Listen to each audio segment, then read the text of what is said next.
So after you sanded your first layers and then you're doing the putty again for the third or fourth layer, you will see the seams come up here like that. So although we JB welded it, there's still a seam that needs to be bridged. So for example, we can use the putty in making a little puddle in that area. Not too much, you don't want to get rid of too much detail around the area, but just around these areas. So have a look. Take it, of course. Now you would never be able to do this with spray paint because that wouldn't dry, but since this is putty, this actually will cure and harden, so this works very well for sanding and for filling.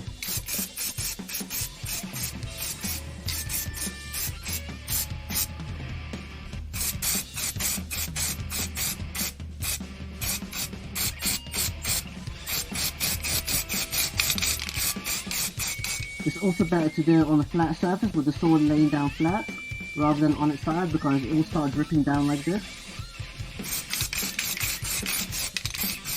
You know, that's good for that area.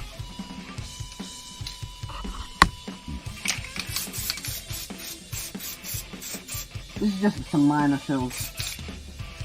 So since these gaps are quite small, this is why I'm using just a sprayable putty rather than the JB weld, because they're so minimal, it will just fill it in a few seconds with this.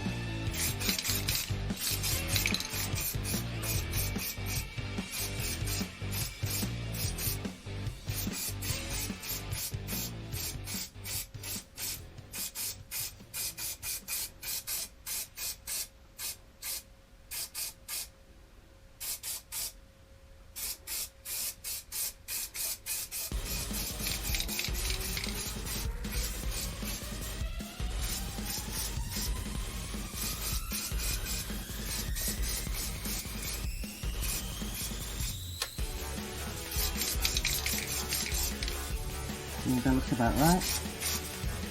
And just leave it like that. That's very good.